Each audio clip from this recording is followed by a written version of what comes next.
puede haber dos leyes a utilizar, porque son dos espíritus o dos caminos, ¿no?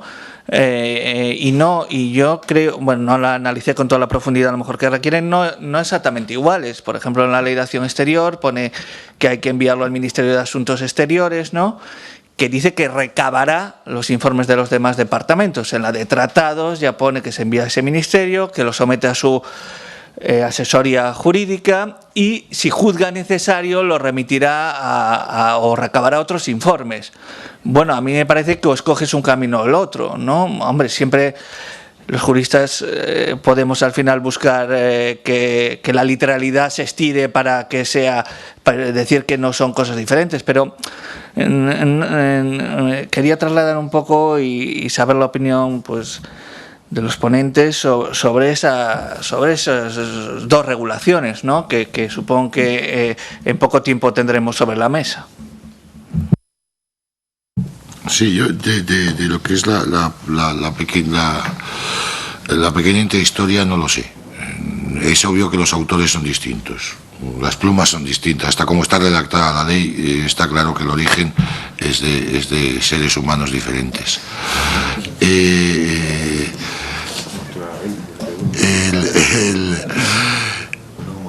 El por qué, dejando eso de lado, esta es otra historia. Yo creo que lo decía Fernando en alguna manera, una es una ley técnica y la otra es una ley política. La ley de tratados es una ley que está escrita sobre todo en términos técnicos. Yo no lo creo, Yo creo que están planteadas, una como una ley técnica y otra como una ley política. Yo no estoy de acuerdo con ese planteamiento de que la ley de tratados sea solo técnica, pero esa es otra historia. Entonces, en cuanto es técnica, está planteada técnicamente. Bueno, ¿cómo damos entrada en una competencia que nadie discute, que es exclusiva del Estado, donde damos participación a los entes territoriales para que nos salga una estructura coherente de la proyección en las relaciones sometidas a derecho internacional de España? Pensando además mucho en la cooperación transfronteriza, que se tiene muy presente, en la interterritorial, en la del desarrollo. Bien, eso es lo que se tiene en mente. Y en el otro caso se tiene en mente una cuestión política, que es la proyección exterior de los entes territoriales llamados comunidades autónomas y en particular los hostiles, entre comillas hostiles. Esa es la impresión que uno tiene. Es una ley escrita en términos políticos, donde me preocupa el descenso en la unidad de la presencia de España en el exterior, con lo que eso significa de debilidad en las relaciones internacionales. Y ahí ya no hablamos de relaciones de derecho internacional, si hablamos de relaciones internacionales, que son relaciones de poder. Entonces, son dos lógicas radicalmente distintas que dan lugar a dos productos distintos. Yo creo que esa sería la explicación, más allá de las personas concretas o de los grupos concretos que hayan podido existir detrás de la redacción. Yo coincido con el profesor Bustos, que son dos plumas distintas y dos concepciones distintas, una política y otra más técnica.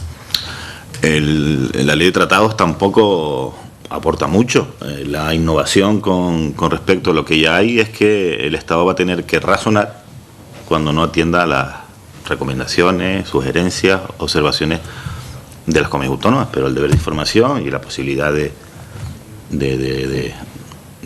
transmitir la posición de la comunidad autónoma o instar tratados internacionales ya existe desde el año 82 por lo menos en el caso de Canarias.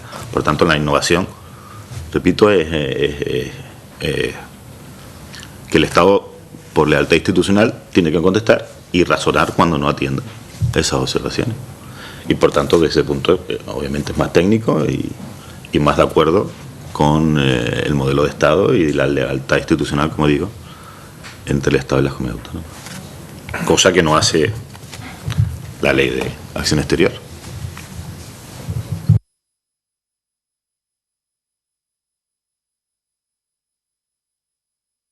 Discrepar por más que uno pudiera tener ganas, ¿no? Es que me parece que es un campo abonado para la discrepancia, porque sobre esta materia pues existen concepciones fundamentales que pueden generar visiones políticamente polarizadas en algunos casos, pero en otros difícilmente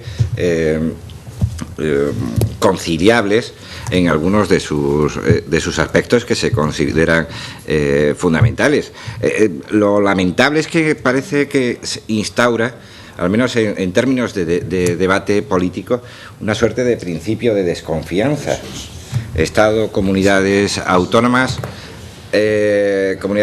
para el Estado, los municipios frente a la comunidad autónoma, nos queda una comunidad autónoma frente a otra, con lo cual, pues, el carácter ordenador que debamos buscarle a esta materia, no sé si con esto que ha aprobado el Parlamento o con otras normas, creo que debe ser superado, y debe ser superado pues no solo desde la lealtad institucional, que debe ser fundamental, sino fundamentalmente por la concertación de todos los esfuerzos en esa acción exterior. Sin embargo, también hay un componente que a mí me parece interesante. Al escucharle a usted, me ha parecido oír a un funcionario de la comunidad autónoma a la que pertenezco. Yo no estoy inserto en el gobierno, con lo cual, pues, para conocer la praxis, pues he recabado informaciones de funcionarios. El acudir a funcionarios más que a niveles políticos es porque los funcionarios no son interinos. Los que transitan son los puestos políticos que marcan las directrices, y me ha parecido escuchar su voz cuando suscitaba que en las primeras actuaciones hacia el exterior de la Comunidad Autónoma de Extremadura, con una lealtad inmensa, no sé si fruto de un buen espíritu de colaboración o el que no sé qué es lo que tengo que hacer, llamaban al ministerio y le preguntaban: oye, ¿y esto que hemos acordado os lo vamos a mandar? Espérate, que aquí no sé si se puede mandar. Eso ya se ha superado. Lo que yo no sé si vamos a regular suficientemente las cosas sobre las muy variadas posiciones que puedan existir sobre esta materia, y sobre todo cómo lo vamos a hacer operativo, pues con la fidelidad que plantea usted en términos técnicos. Pero claro, es que es una materia especialmente abonada, como decía, para debates de intensidad política por la confrontación de intereses también. Muy bien. Alguna, adelante. Sí, soy Ignacio Molina, de la Universidad Autónoma de Madrid y del Instituto Elcano. Creo estar, bueno, más o menos de acuerdo con todo lo que se ha dicho sobre las deficiencias técnicas y la desconfianza política hacia las comunidades autónomas de la ley de acción exterior, pero quería preguntar a los participantes en la mesa sobre un elemento concreto de la ley, que es una parte quizá la que podría ser más original. En fin, me temo que también se frustrará este hilo de esperanza, que es el artículo 35, que habla de la estrategia de acción exterior, un documento con carácter plurianual, que además en la redacción de ese artículo se dice que el Ministerio tendrá que motivar aquellas proposiciones que le lleguen a las comunidades autónomas que no integre, que además habrá, eso se introdujo en el trámite de enmiendas, un debate dentro de en las Cortes, es decir, que da un elemento primero de planificación plurianual, de transparencia, de debate y de integración, no tanto coordinar de manera reactiva lo que cada uno hace, sino pensar un poco, planificar hacia el futuro y por lo tanto ser más proactivo. Nosotros en el Instituto Elcano hicimos un informe preparatorio para el Gobierno, que quería animar a la estrategia oficial que se va a hacer. Era un informe nuestro que, desde luego, tenía lo más contrario a la desconfianza de las comunidades autónomas, ¿no? Un espíritu muy proautonómico, en gran medida siguiendo trabajos anteriores, por ejemplo, del profesor César Colino, que luego será ponente, y nos tememos que ahora se debería de estar elaborando. Existe ya un borrador de esa estrategia, hay un plazo de 6 meses, ¿no? Porque tendría que estar en septiembre elaborada, y no sé hasta qué punto realmente se puede ver esto como una esperanza, o yo creo que no ha habido todavía ni siquiera ese trámite de pedir a las comunidades autónomas que incorporen sus ideas. Pero esta es una reflexión menos jurídica, claro, porque aunque está incluido en el artículo 35, es un documento mucho más político, mucho más abierto, más doctrinal, también un poco de actuación, y si ven que ahí podría ser un elemento positivo. Gracias. Bien, desde luego es un elemento positivo y yo lo veo como un elemento positivo. El problema es, de nuevo, de obligatoriedad, si queremos verlo así. El 35.2 dice, la estrategia de acción exterior me parece una magnífica idea, vaya por delante. Que se planifique la acción exterior me parece que se, y además está, desde mi punto personal de vista, está muy bien regulada porque es flexible, es a 5 años pero con flexibilidad, con un proceso de rendición de cuentas previsto al Parlamento, vaya por delante. Esa parte de la ley no tengo absolutamente ninguna crítica, no la he analizado porque era la parte autonómica la que me interesaba. Pero me gustaría distinguir los verbos o cómo está redactado, los seres humanos que redactan detrás. 2. Punto 35.2. La estrategia de acción exterior se elabora a iniciativa del Ministerio de Asuntos Exteriores y de Cooperación conjuntamente con todos los departamentos ministeriales. La estrategia de acción exterior integrará las propuestas de todos ellos, partiendo de las directrices, fines y objetivos de la política exterior fijada por el Estado. Perfecto, nada que decir. Asimismo, el Ministerio de Asuntos Exteriores y de Cooperación, 3, recabará e integrará en su caso las propuestas de acción exterior de los órganos constitucionales de las comunidades y ciudades autónomas y de las entidades locales. De nuevo, la equiparación. Punto. La no integración de las propuestas de los órganos y entes mencionados en el párrafo anterior deberá ser motivada, de acuerdo, y fundarse en la adecuación a las directrices, fines y objetivos de la política exterior fijadas por el Gobierno. ¿Esto qué quiere decir? Quiere decir que la obligación de respuesta motivada, que efectivamente es una forma de control, débil, pero una forma de control, se tiene que asentar en la conformidad con las directrices fijadas por el Gobierno. Esto es, que las únicas propuestas que van a ser aceptadas van a ser las que están previamente de acuerdo con las directrices.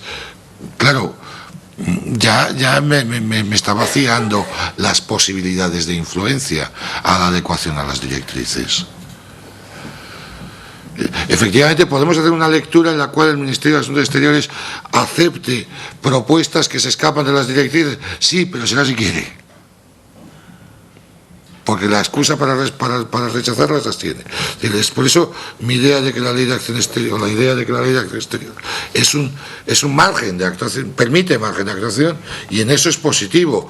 Pero garantizar la posición de las comunidades autónomas, ni siquiera en este aspecto tan débil, las tiene garantizadas, teniendo en cuenta que las directrices las fija unilateralmente el Gobierno. No lo veo tan positivo. Positivo es, en comparación con el resto, pero no tengo mucha esperanza, desde luego. Nosotros tenemos recurrido ese 35. Entre los 30 está el 35. Y lo está precisamente porque nos equipara a otros entes como los órganos constitucionales, los entes locales, y porque la participación es voluntarista por parte, efectivamente, del Gobierno. Y además, en los órganos que crean, las comunidades autónomas no tienen ninguna presencia, ni en este Consejo, ni en estos órganos que van a hacer un seguimiento. O sea, que no hay coordinación entre ellos, no. Por tanto, es un mecanismo que no va a servir para hacer una estrategia que pueda servir a las comunidades autónomas, sobre todo porque esas estrategias va a vincular a las comunidades autónomas. Por tanto, porque la idea de toda la ley es, como dijo el ponente al principio, supeditar a las comunidades autónomas a esa estrategia, que es tanto como subordinarla. Es decir, que las comunidades autónomas solo van a poder hacer lo que esa estrategia establezca. Y por tanto su participación en las mismas es residual, meramente residual. Muy bien. Nada más. Si no, Lo han sacado mis compañeros y me parece interesante, es el tema de si cabe o no cabe control previo. Efectivamente, la jurisprudencia del Tribunal Constitucional es bastante dura en el sentido de no permitir controles previos, pero en materia de poder exterior es que el control es previo o es inútil. Entonces, decir, que lo dejemos en lugar de un control, en un deber de información, en virtud del cual podamos justificar la incidencia en la dirección de la política exterior, que es dirección política. Es decir, hay un elemento de oportunidad. Por eso es tan difícil y tan clave la definición de que sea política exterior. A efectos competenciales. Porque o lo reconducimos a parámetros objetivos mínimamente o acabamos en un puro juicio de oportunidad que con carácter previo es problemático. Pero impedir al gobierno mecanismos que suspendan antes de que se produzca el daño la acción exterior de la comunidad autónoma, mire usted, yo creo que sí tiene que haber algún mecanismo que impida que viaje el presidente de una comunidad autónoma a Corea del Norte, por ejemplo, no sé, y es previo, con un sistema de información. El problema, en el fondo, estoy de acuerdo con Eliseo, es que no está generado previamente en un marco de cooperación, donde eso no se vaya a producir. No tendría que hacer falta. Entonces, hay que aceptarlo, creo que sí, pero para casos extraordinariamente restringidos. Esa es mi posición, ¿no? Yo no lo tengo tan claro. Quiero hacer solo algunas reflexiones. Una, ¿cuál es el daño que va a hacer la acción de la comunidad autónoma? El viaje. Se le quita el pasaporte, no entra. ¿Tiene mecanismos el Estado para impedirlo inmediatamente que se produzca? 161.2. O dicho de otra manera, si el Estado, gobierno central, no puede hacer nada cuando se pone en cuestión la misma esencia del Estado, puede ser la deriva soberanista, ¿cómo lo vamos a permitir una acción exterior que el daño es más político, más de imagen que jurídico y real? Y sobre todo porque si es un problema de derecho contra derecho, la prevalencia del derecho internacional sobre el derecho interno, pues ya el tema está resuelto en términos jurídicos. En términos políticos, es de imagen, es de política exterior, pero ¿cómo va a impedir previamente que el presidente vaya a Corea del Norte? ¿Retira el pasaporte? Lo encarcela, le manda, no sé, lo detiene. No debería llegarse a esos extremos. Me refiero a que ese control previo es inútil, es igual de inútil que el posteriori. No va a evitar que se produzca ese hecho. Repito, en términos jurídicos tenemos mecanismos y en términos políticos el daño está hecho. Por tanto, no creo que sea efectivo. Y si no es efectivo, no creo que podamos aceptarlo, ¿no?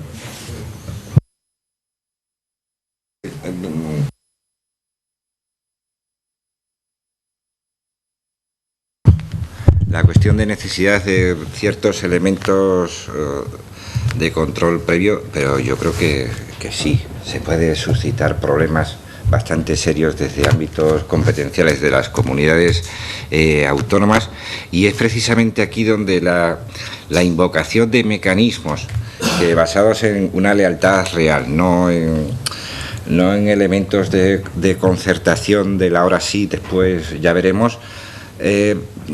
Yo entiendo que en ese marco de colaboración entre distintos niveles no haría falta hacer invocaciones como tan perniciosas como la que está haciendo de retirarle el pasaporte a un consejero para que no viaje. Pero yo sí entiendo, yo vivo en una región fronteriza y me doy perfectamente cuenta de cómo la comunidad autónoma, como no se contenga en algunas materias, puede estar generando responsabilidades para el propio Estado. ¿Está resuelto? Sí, pero... ¿Repercute? Punto. Sí, pero ya no es una simple cuestión de reparación patrimonial. Es que cuando hablamos de acción exterior de los Estados en determinados sectores, pues no valen las tibiezas. Y en ocasiones pues la contundencia de las herramientas de las que dispone no puede encontrar elementos que constituyan baches en su caminar. No quiero entrar en detalles, pero podría ser algo... De todo modo, en el caso de la Unión Europea todavía menos. No, en la Unión Europea eso no existe. Por eso, que el tema de Marruecos, de Portugal, si los ciudadanos podemos movernos... Haz un puente sobre el río Tajo desde la comunidad autónoma, si se te ocurre. Generaría una desconfianza extrema para empezar. Sí, pero para eso necesitas un contrato, necesitas un acto jurídico, 161.2. Pero- Y hay los mecanismos. Para sujetarlo. Claro, pero a posteriori. Pero a priori, ¿por qué? No le veo yo la justificación. El daño es el mismo que si lo hace en otro lugar. No veo yo más que el daño a la imagen, marca España o lo que quieran decir, pero más política. Y eventual responsabilidad del Estado. Ese es el problema, que las relaciones internacionales es algo más que el mundo del derecho. Bien. Ese es el problema. Es un problema de imagen, es un problema de la posición de España en el seno de la comunidad internacional. Y entiendo lo que dices, es verdad que jurídicamente luego habría que ver cómo se para eso. Si recuerdas, era una de mis dudas, a ver cómo se pone eso en marcha, si se puede judicializar tal cosa. Pero visto de antemano, es decir, verlo como un control previo, igual que en el ámbito interno, creo que no es. Creo que no es. Pero no veo cómo se podría articular. Entendiéndolo perfectamente, yo lo que... Que mejor sería que no ocurriera. Dando la vuelta, es decir, cuestiones que pueden atentar a la propia esencia del Estado. No podemos hacer controles internos, porque lo vamos a hacer los internacionales. La declaración soberanista, todas estas cuestiones no hay previas, ¿no? Creo que es de distinta naturaleza. Otra cosa. Es distinta naturaleza. Yo dejaría aquí con el debate abierto, que podemos continuar en la comida. Y ahora nos vamos a comer, ¿no? Es una comida así de pie, tipo buffet. Y nos volvemos a ver a las 15:30, ¿no, José Antonio? A las 15:30, que dará lugar el inicio de la segunda sesión sobre calidad democrática. ¿De acuerdo? Se levanta.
Buenas tardes.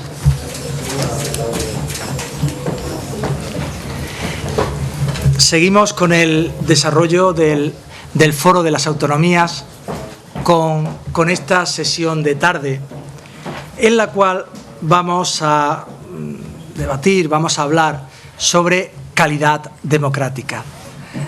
Cuando se plantearon los temas a analizar de manera detenida en el informe 2013 y, por tanto, en el Foro Autonómico, pues teníamos muy claro que uno de ellos tenía que ser la calidad democrática.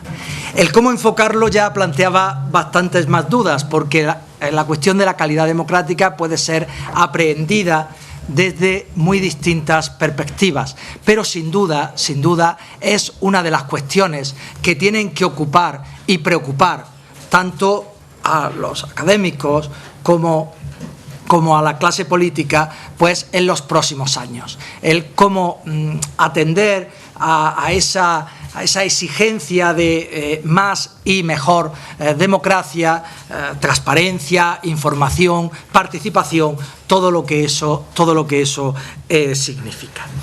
Y para plantear esta cuestión, para debatir esta tarde con todos ustedes sobre esta cuestión, pues contamos en primer lugar con la ponencia del profesor César Colino, profesor de Ciencia Política de la UNED y, sin duda, como todos ustedes saben, pues un reputado especialista en estas cuestiones.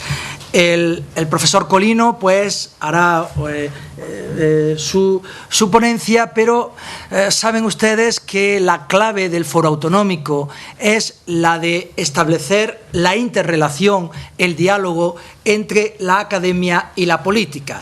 Es decir, no más allá del planteamiento teórico, pues nos interesa también la parte de la realidad práctica, la parte de la aplicación práctica de los distintos aspectos de la calidad democrática en las comunidades autónomas. Así, de la misma manera que el profesor Colino pues se va a preguntar por cómo ha influido el modelo territorial en la calidad democrática y también pues cuáles son las consecuencias de la crisis en la calidad democrática en las comunidades autónomas, pues queremos que los máximos responsables de las respectivas consejerías de distintas comunidades autónomas pues nos dieran su versión de cómo están abordando esta exigencia, requerimiento político y social, porque sin duda hemos comprobado que algo se está moviendo. Se ha aprobado este año 2013, se ha aprobado la Ley de Transparencia del Estado, pero en las distintas comunidades autónomas pues también se están aprobando leyes de transparencia, leyes de buen gobierno, leyes de buenas prácticas, etcétera, y por tanto pues son experiencias que merecen la pena pues ser expuestas y en su caso ser cotejadas.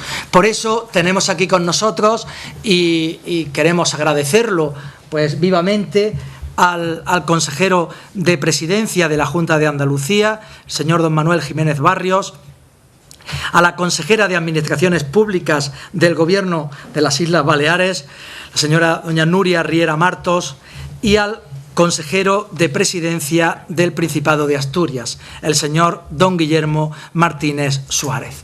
Por tanto, si les parece, el programa que vamos a desarrollar es, en primer lugar, intervendrá el profesor Colino por un espacio de 20-25 minutos y luego pues le daremos la palabra a los distintos consejeros antes de darle la palabra a todos ustedes pues para que también expresen sus opiniones.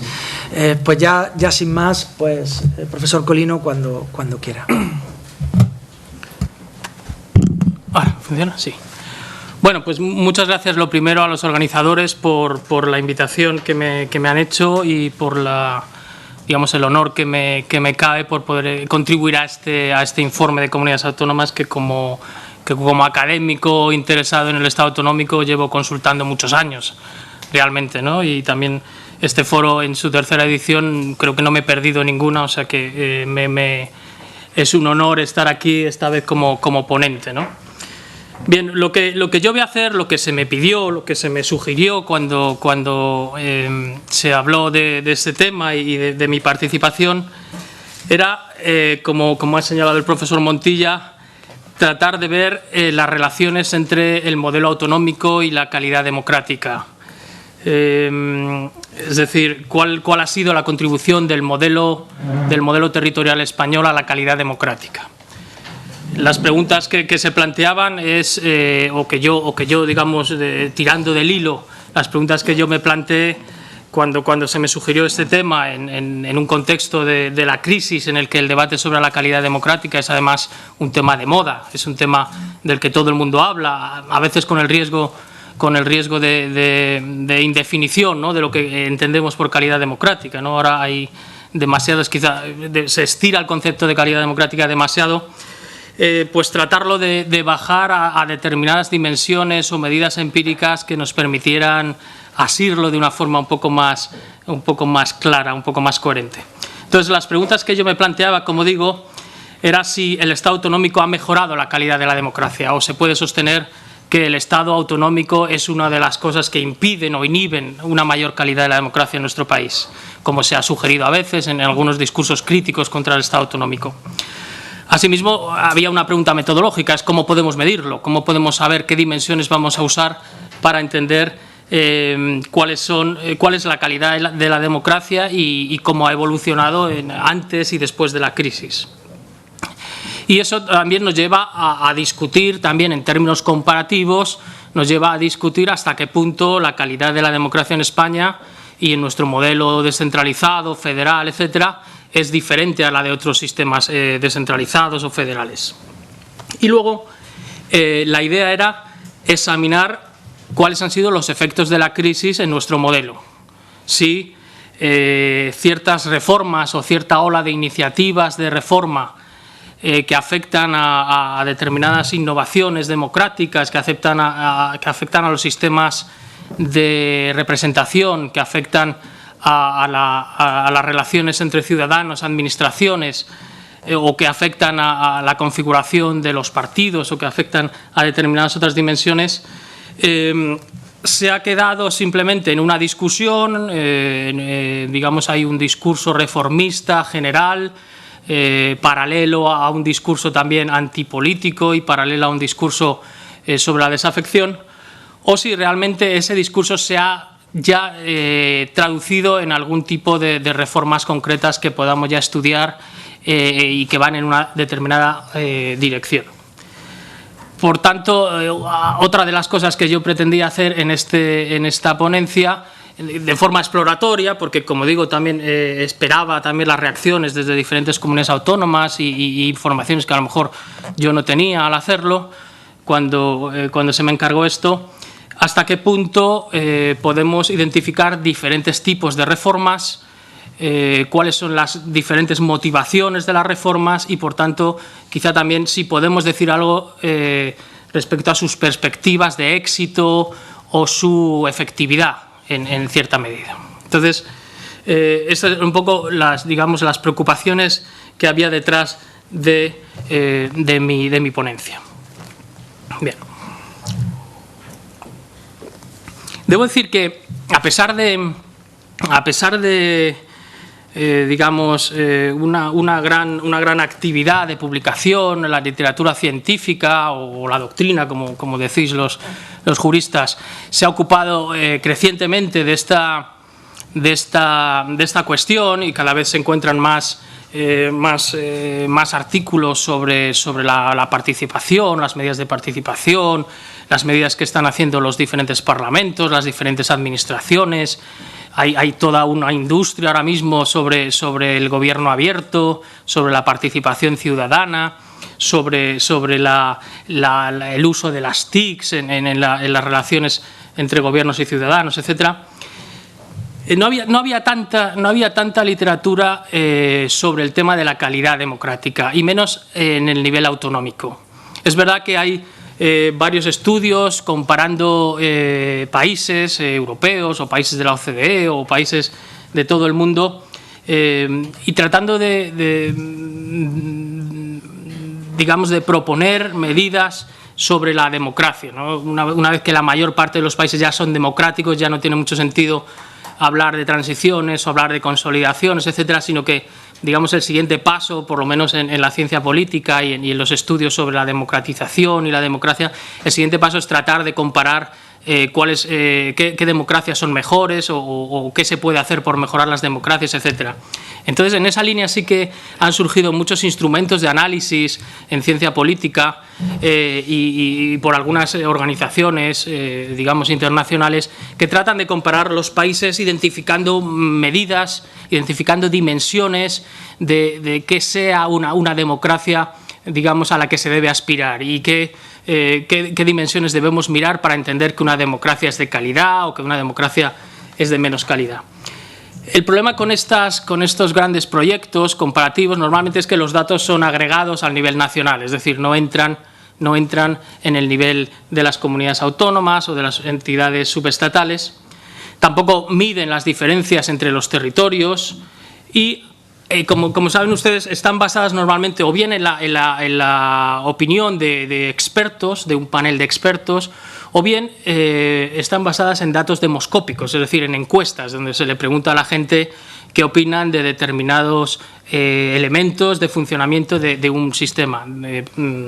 Por ejemplo, en la ponencia cito varias cosas, ¿no? Sobre una encuesta que se hizo sobre la calidad de la democracia en España, etcétera, etcétera, donde se le ofrecían, en una encuesta original hecha para ese proyecto, se le ofrecían a los ciudadanos pues que valoraran un montón de cosas, ¿no? Pues que valoraran la rendición de cuentas, el control entre las instituciones, la participación, etcétera, etcétera, ¿no? Ambos procedimientos tienen sus problemas, claro, las encuestas hechas quiero decir, los estudios hechos con expertos y los estudios hechos basados en encuestas tienen sus propios problemas, ¿no? En definitiva, el problema que hay al entrar en este terreno es que no hay grandes cosas, porque aunque, como digo, hay una literatura creciente sobre pues desafección, hay una literatura creciente sobre calidad democrática, hay, por supuesto, una literatura creciente sobre cómo funcionan los sistemas representativos de las comunidades autónomas y sobre los parlamentos autonómicos, etcétera, etcétera, pero falta, digamos, un enfoque que integre todas estas literaturas científicas, ¿no? Y, por tanto, lo que yo hago aquí es simplemente un primer acercamiento a ese enfoque un poco más integrador. Bien, pues lo que yo trato de hacer en esta ponencia es identificar varios criterios que nos permitan, primero, decir si la democracia española, no solo la democracia española del Estado en general, sino las democracias autonómicas son más o menos o son de mayor o menor calidad, y ver cómo esos 7 criterios, esas 7 dimensiones se han visto afectadas tanto por la crisis como por digamos, las posibles reformas en discusión tanto desde el Gobierno o el Parlamento Central como de los parlamentos autonómicos. Bien, entonces, como podrán ustedes leer en la ponencia, identifico 7 criterios y algunas reformas típicas que se suelen hacer en otros países para potenciar o para reforzar esas dimensiones de la democracia o de la calidad democrática. Entonces, el criterio corriente que se utiliza, o uno de los que se utiliza en casi todas las mediciones de la calidad democrática, es el del Estado de Derecho, ¿no? Es decir, pues hasta qué punto los derechos y libertades o la igualdad ante la ley o la revisión jurisdiccional de los actos de la administración, etcétera, pues está garantizada o se hace de forma correcta, de forma imparcial, etcétera, etcétera.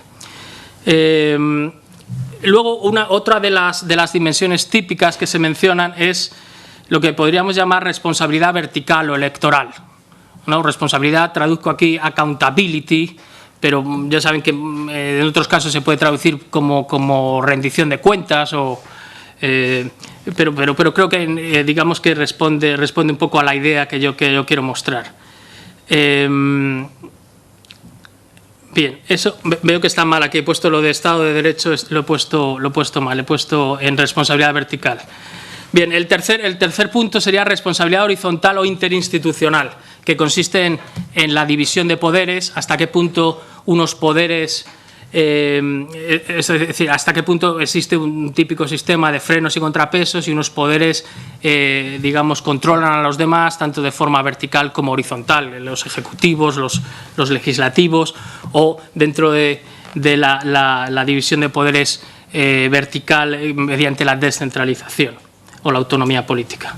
El tercer criterio, o el cuarto criterio, sería el de participación política y administrativa de los ciudadanos, ¿no?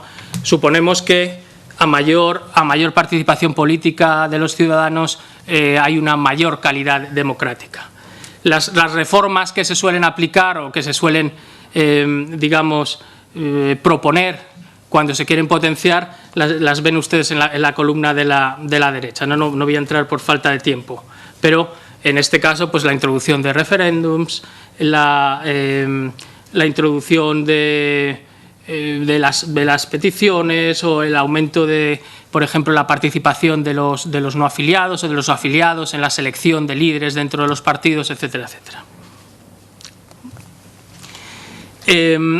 Los últimos tres criterios que yo miro en esta ponencia sería el de competencia y pluralismo político, en el que típicamente las reformas que se suelen proponer son las reformas electorales o la introducción de elecciones para más cargos o las reformas que aumentan la personalización digamos, de las elecciones o de los candidatos individuales, etcétera, etcétera. La transparencia de las decisiones o medidas de buen gobierno, que consiste básicamente en una gestión imparcial o que evite la corrupción o que evite lo que se suele llamar calidad del gobierno, y que se suele normalmente, digamos, reforzar con medidas de tipo de acceso a la información por parte del público, el uso de tecnologías de información y la introducción de determinados mecanismos deliberativos en la administración para tomar algunas decisiones. Por último, otro criterio que se suele utilizar para hablar de calidad democrática, y este es un criterio más de resultado que de procedimiento, es la existencia de una capacidad gubernamental para llevar a cabo de manera, digamos, receptiva o responsiva determinadas políticas y además responder a los problemas de legitimidad que se encuentran en parte de los ciudadanos, o responder con determinadas medidas a la desafección de los ciudadanos. Bien, entonces, como verán,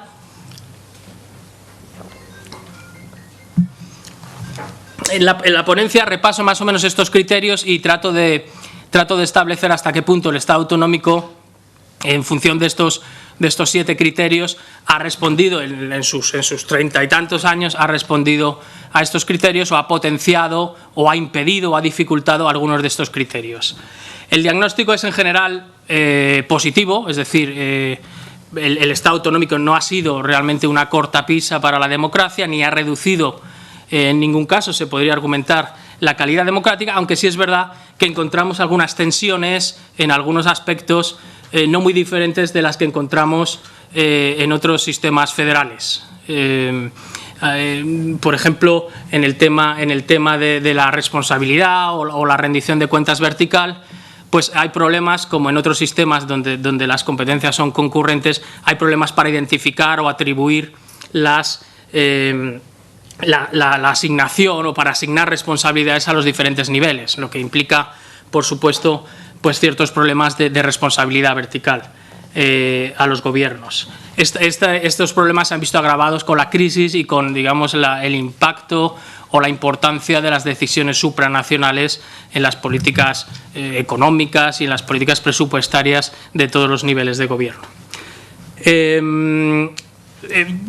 Digamos que repaso pues, el tema de la división de poderes, los efectos del Estado autonómico en la responsabilidad interinstitucional, en el control de los gobiernos, de unos gobiernos por otros, también a través de las coaliciones a diferentes niveles. Y también, digamos, sostengo que la competencia electoral o el pluralismo político y el pluralismo electoral, por supuesto, se ha visto beneficiado por el Estado autonómico y por el modelo autonómico, al surgir partidos no solo de ámbito estatal, sino también partidos de ámbito autonómico o de ámbito no estatal.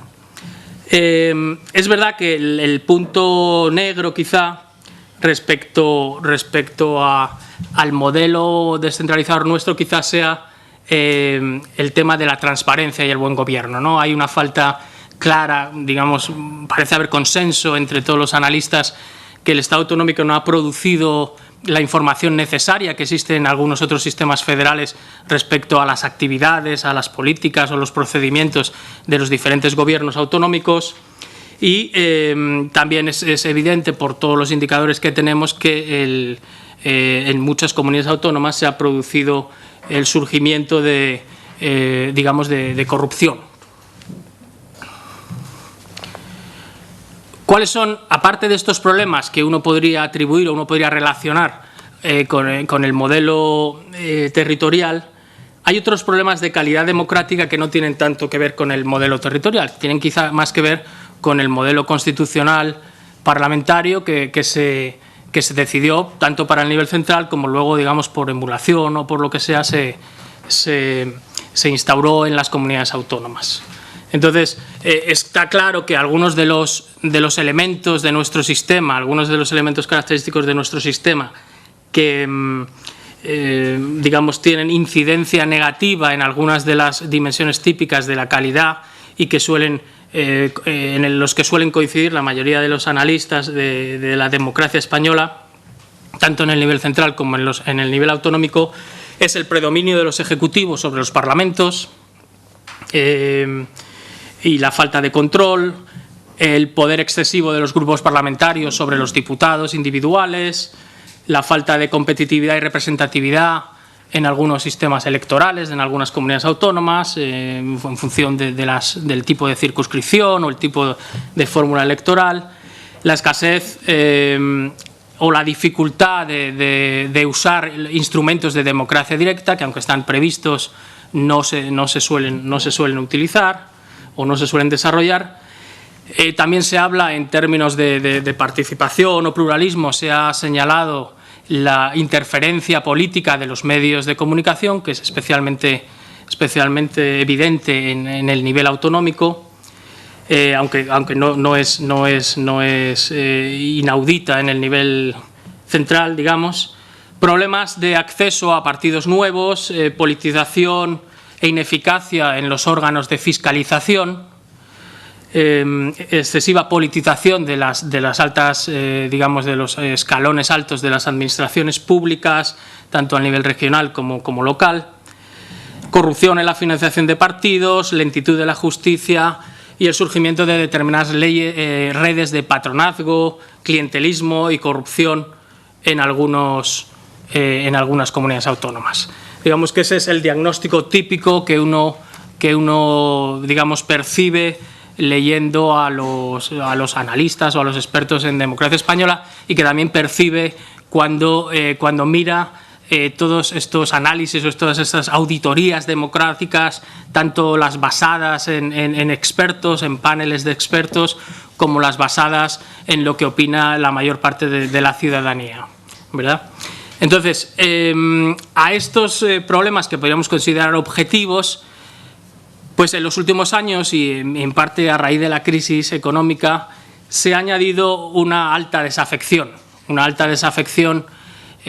producida en parte, pues como sostienen algunos, pues por una sensación de impotencia de la mayor parte de los ciudadanos, por una sensación de desapego creciente y por una sensación, en primer lugar, de ineficacia de los resultados políticos, ¿no? Parece ser que la crisis produce una falta de legitimación por los resultados, como sostengo al principio de mi ponencia.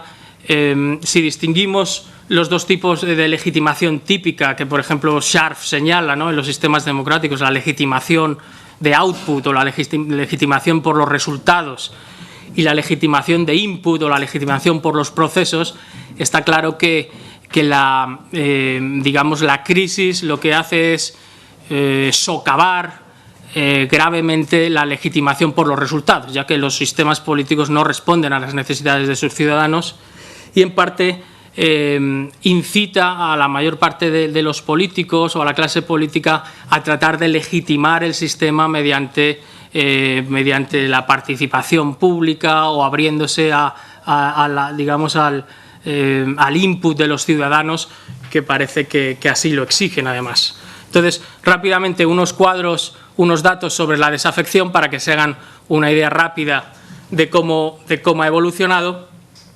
La legitimidad de la democracia, la raya de arriba es la que sostiene, la línea de puntos es la que refleja hasta qué punto los ciudadanos ven legítima la democracia o piensan que la democracia es, digamos, preferible a cualquier otra forma de gobierno. La legitimidad hasta ahora no se había visto afectada, aunque por la crisis ligeramente se ha visto afectada, ¿no? Hay gente que piensa que la democracia da igual o que no es el sistema preferible, etcétera. Pues ahora hay más que ha habido antes, pero no se ha visto afectada gravemente. Sin embargo, la satisfacción de la democracia, que es otra de las variables que los politólogos distinguimos entre legitimidad o apoyo difuso y satisfacción o descontento, ¿no?, con la democracia. Claramente la satisfacción con el funcionamiento de la democracia sí que ha bajado, como ven ustedes. Claramente, por lo menos hasta el 2012, vean que hay un grave descenso de los que están satisfechos con el funcionamiento de la democracia.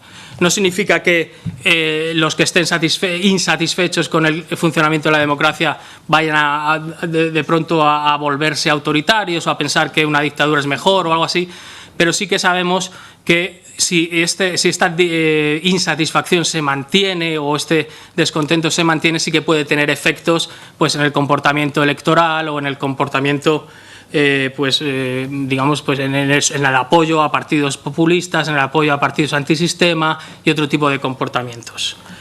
Como ven, uno de los sujetos políticos o de los actores políticos que más afectados se han visto por esta ola de desafección, por así llamarla, han sido los partidos políticos, ¿no? Como ven, los que tienen confianza en los partidos políticos, hace unos años, antes de la crisis, España era uno de los países que más confianza tenía en los partidos políticos, pues hemos visto un grave descenso de esa confianza. Confianza en el gobierno, pues vemos una pauta muy parecida de desconfianza, y lo mismo ha sucedido en el Estado autonómico. En parte respondiendo a datos de satisfacción o no con el Estado autonómico, la legitimidad, es decir, hasta qué punto se cree que este modelo es el mejor posible para España, etcétera, también ha descendido de forma notable. Lo preocupante es que lo que ha subido ha sido básicamente la opción centralista, es decir, la opción de que no debe haber un Estado autonómico como lo conocemos. Bien. Entonces, frente a esta situación en la que hemos visto un discurso digamos, de crítica o de un diagnóstico bastante asentado digamos, en las conciencias y entre los expertos, en el discurso de los expertos de la democracia española, esto combinado con ese surgimiento, ese resurgimiento de la desafección, que es ya, digamos, es una larga tendencia o es un fenómeno que viene ya de largo, pero que se ha, digamos, exacerbado en los últimos años con la crisis, pues frente a esto los niveles de gobierno o los dos niveles de gobierno han tratado de dar respuesta mediante algunas iniciativas de reforma que yo trato de exponer ahí, un poco, digamos, identificándolas con las diferentes dimensiones de la calidad democrática que he tratado de identificar, ¿no? Entonces, si miramos a lo que ha hecho el nivel central, lo que ha hecho el Parlamento central o lo que ha hecho el Gobierno, pues vemos que no no ha habido realmente muchas reformas que afecten a la responsabilidad o a la rendición de cuentas vertical y a la competencia política. No ha habido ninguna reforma, digamos, del sistema electoral, aunque hubo una subcomisión parlamentaria que estuvo trabajando en el tema y tal, no ha sucedido nada respecto a eso. No ha habido tampoco ninguna reforma que potencie la responsabilidad horizontal o interinstitucional. No ha habido reformas en el Parlamento, ni del reglamento del Parlamento, ni ha habido reformas en el Senado. La mayor parte de las reformas se han concentrado en la dimensión de la transparencia y el buen gobierno, ¿no? Muy relacionadas, la mayoría de ellas, con la racionalización del gasto, exigida en parte por los objetivos de consolidación fiscal de la Unión Europea.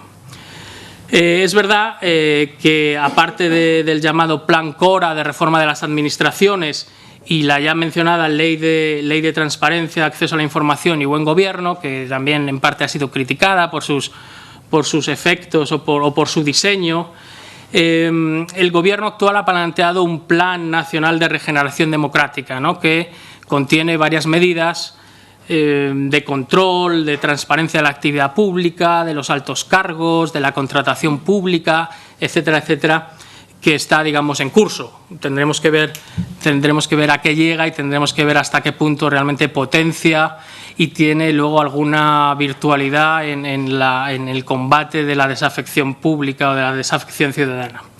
Y luego, pues, cabría mencionar, quizá, para decir algo sobre el Congreso, algunas medidas de transparencia del Congreso de los Diputados, ¿no?, como es la publicación de patrimonios o algunas de estas medidas. Aquí la verdad es que la mayor parte de las reformas siguen en el tintero o siguen en la agenda. Y pues como la eterna reforma del Senado o algunas reformas sobre las relaciones intergubernamentales, la clarificación de competencias y la atribución de responsabilidades, la reforma del sistema electoral y sus circunscripciones, la reforma de los reglamentos parlamentarios, el mayor uso de las TIC por los diputados y el Parlamento, la eliminación de límites a la iniciativa legislativa popular en el Parlamento Central, etcétera, etcétera. Entonces, estas son reformas que entienden los expertos que, por supuesto, ayudarían a modular o ayudarían a reconfigurar algunas de estas dimensiones de la calidad democrática. Es verdad que no sabemos, es decir, muchas veces se sugieren reformas o se plantean reformas y no sabemos muy bien cuáles son sus efectos reales, o a veces nos encontramos con dilemas o con tensiones entre diferentes valores, ¿no? Porque es verdad que si potenciamos la proporcionalidad del sistema electoral, estamos a lo mejor socavando la estabilidad o la posible estabilidad en la formación de mayorías, etcétera, etcétera. Prácticamente todas estas propuestas de reforma institucional o de rediseño institucional tienen consigo tensiones o dilemas o se ven sometidas a problemas. En el nivel autonómico también ha habido algunas medidas. Aquí sí hay que atribuir la mayor parte de las medidas que menciono a los parlamentos y bueno, también a los ejecutivos, pero sí que cabe señalar, como hago en la ponencia, algunas medidas que han reforzado la función legislativa de los parlamentos autonómicos frente a los ejecutivos,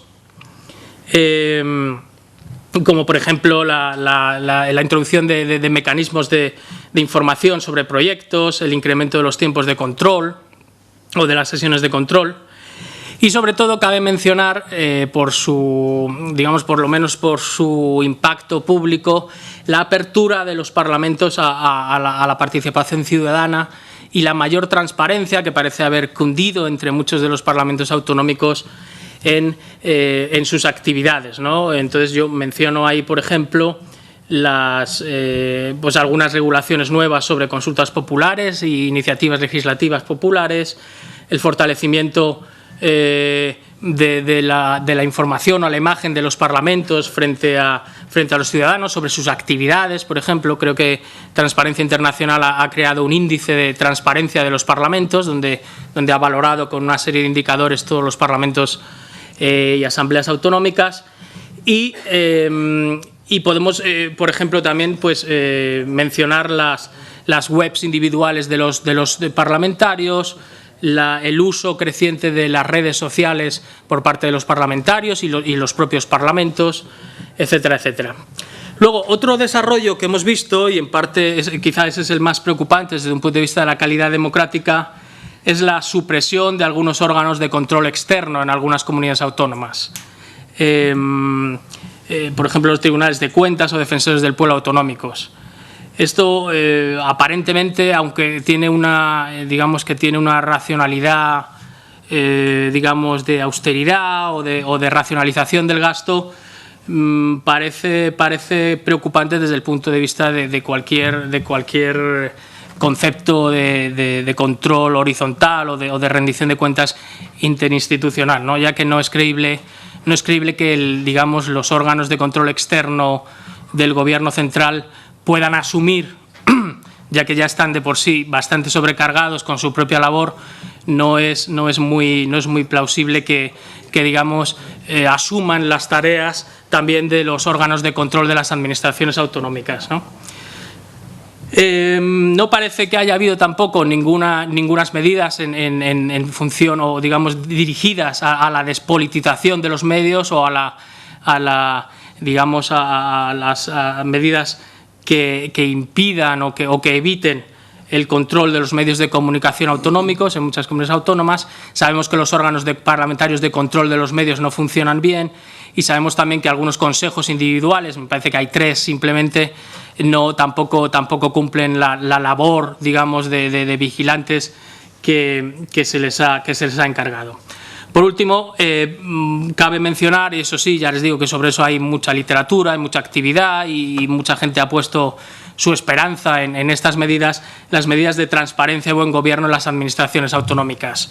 Hay, por así decirlo, un florecimiento de cientos o de decenas de leyes del gobierno, leyes de buen gobierno, de gobierno abierto, incompatibilidades, códigos éticos, códigos de buena conducta para los altos cargos, etcétera, etcétera, y también el surgimiento de varias leyes de transparencia en las comunidades autónomas. Por último, podríamos mencionar dentro de los partidos, en el nivel autonómico, pues también el desarrollo, digamos, poco a poco de iniciativas de elección mediante primarias de los candidatos de los partidos.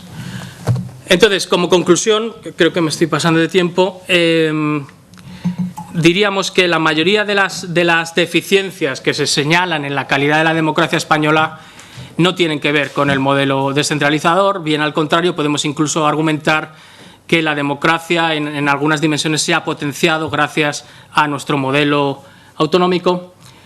Y respecto a la crisis, sí que podemos decir que tanto por las políticas de austeridad como por la desafección que han comportado y la desconfianza en el gobierno, en los partidos y en las instituciones en general han afectado a la calidad democrática y a la vez alguien podría decir que han constituido una oportunidad de regeneración o un aliciente para que los políticos o los partidos hayan iniciado una serie de iniciativas de reforma que traten de compensar esa falta creciente de legitimación, como decía, por los resultados, y que la traten de compensar con otro tipo de participación ciudadana o de cambio procedimental que haga que los ciudadanos recuperen una cierta confianza en las instituciones, ¿no? Como siempre, y como señalaba antes, hay problemas y hay tensiones entre varios objetivos, ¿no? Es verdad que si democratizamos en el sentido de mayor inclusión, mayor representación, mayor participación ciudadana o más rendición de cuentas, responsabilidad, etcétera, tenemos otros valores a los que tenemos que tener también cuidado de no ignorar, ¿no? Es verdad que el sistema debe hacerse más inclusivo y representativo, pero sin incapacitarlo para tomar decisiones necesarias. Es verdad que debe tener más participación ciudadana, pero sin paralizarse. Y es verdad que debe ser más receptivo y responsable, pero sin que sean solo los castigos electorales o las respuestas a las elecciones las que determinen toda la actuación de los políticos.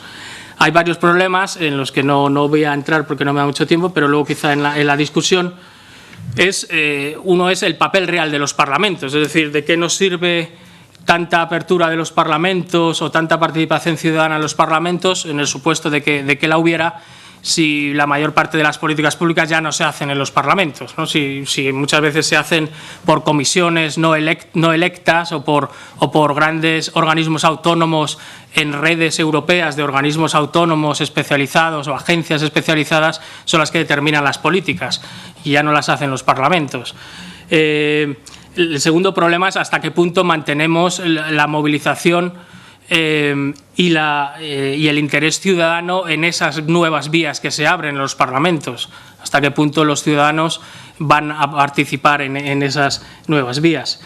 Y luego hay también alguna literatura reciente que que ha mostrado cómo en algunos casos la transparencia, la participación, etcétera, etcétera, la gente no la percibe en cierto sentido, sino que los efectos sobre las percepciones ciudadanas se ven más afectados por los resultados o por la percepción de eficacia de la administración o por la percepción de neutralidad o eficacia de las administraciones, más que por su apertura o más que por su, digamos, potencialidad de participación.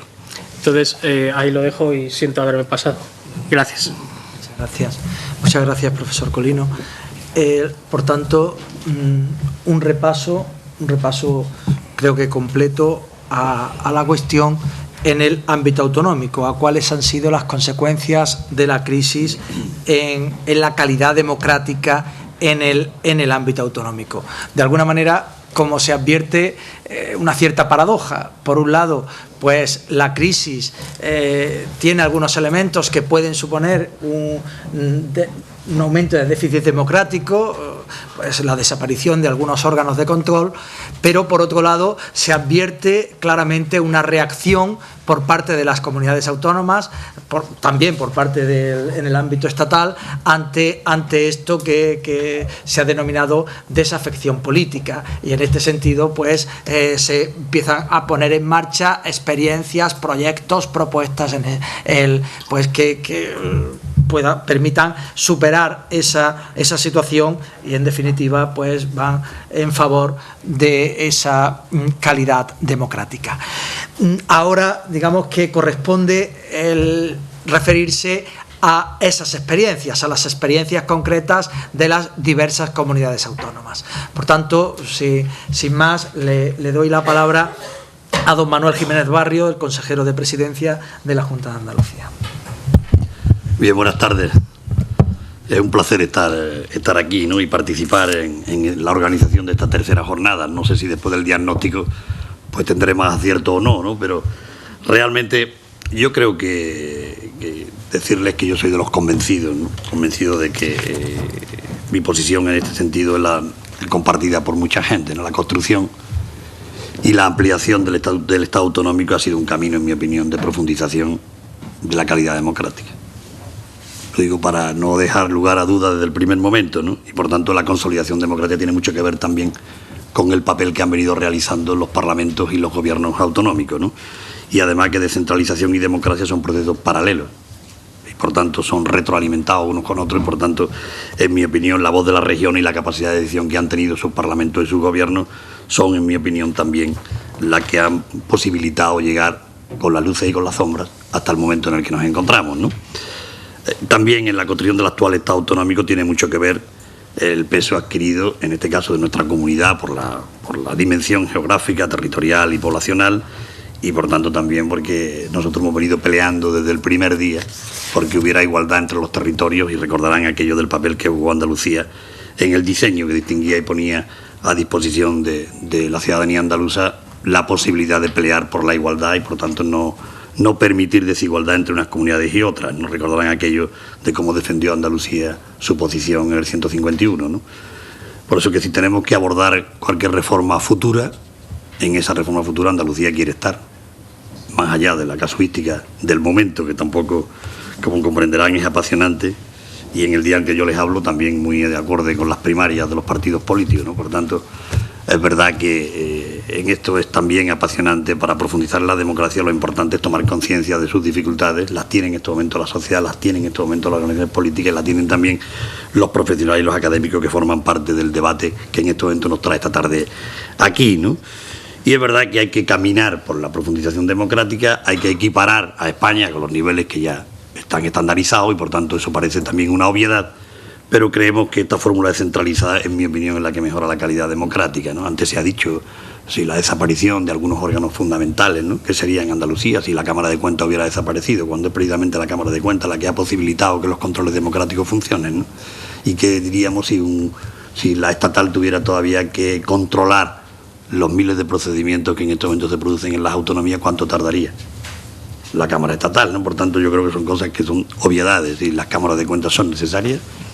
El del pueblo también, lo digo para que no quepa ninguna duda. Yo creo que la creación del Estado autonómico ha sido una historia de éxito, con sus luces y con sus sombras, que es verdad que las tiene, o sea, por supuesto que sí, ¿no? Pero ha sido el avance social y económico vivido en los últimos 35 años, lo es también porque ha significado un avance democrático, sin ninguna duda. Y ahora, además, que está en cuestión también, que hay dificultad a la hora de entender de qué estamos debatiendo, cuando la profundidad de lo que estamos hablando es precisamente de ampliar los cauces democráticos a través de lo que marca la Constitución española y por tanto así de sencillo y así tenía que ser el debate y no otro, ¿no? Que estamos haciendo una aportación indudable ahora a la calidad democrática a consecuencia de la desafección política y de lo que vive hoy el país, por supuestísimo. Y que es verdad que ese rosario al que hacía referencia el profesor respecto de las medidas de transparencia, de buen gobierno que se están produciendo son consecuencias también de la toma de razón, la toma de conciencia de lo que se ha producido y de esa desafección política en la que comprenderán que no es ajeno a Andalucía porque vive una comunidad que vive intensamente una posición como la que ustedes conocen, ¿no? Que hemos recorrido un largo trecho, sin duda. Que hoy están siendo reclamadas muchas otras instancias, sin duda. Que estamos profundizando en nuevas etapas, sin duda. Pero ahí están también los índices de las ONG sobre Transparencia Internacional España y algunas otras entidades profesionales que trabajan en el campo para ver que ha habido un avance importante, ¿no? De hecho, en algunas de las valoraciones nosotros ocupábamos unos lugares muy en la cabecera y hemos bajado respecto de ello, no porque hayamos bajado nosotros en calidad democrática, sino porque han subido afortunadamente muchos parlamentos y muchas comunidades autónomas, ¿no? Que el modelo autonómico tiene hoy un respaldo de amplísimas capas de la población y su discusión también consiguiente, como decía el profesor, por supuesto. Pero la última encuesta, Realidad Social de Andalucía, demostraba que el 60% de los ciudadanos y ciudadanas de Andalucía estaban conformes con el Estado autonómico y con lo que significaba la autonomía en Andalucía. Por tanto, nosotros ahí nos sentimos comprometidos con el proceso descentralizador y con la profundización de la democracia en nuestra tierra, ¿no? Es verdad que nosotros entendemos que la crisis no es una excusa para todo y muchas de las medidas que se están tomando no esconden una voluntad real de profundización democrática, sino otro tipo de voluntad de control presupuestario, financiero, sostenibilidad, etcétera, que, aunque siendo importante, no es precisamente lo que han llevado a la incorporación de medidas de transparencia, ¿no?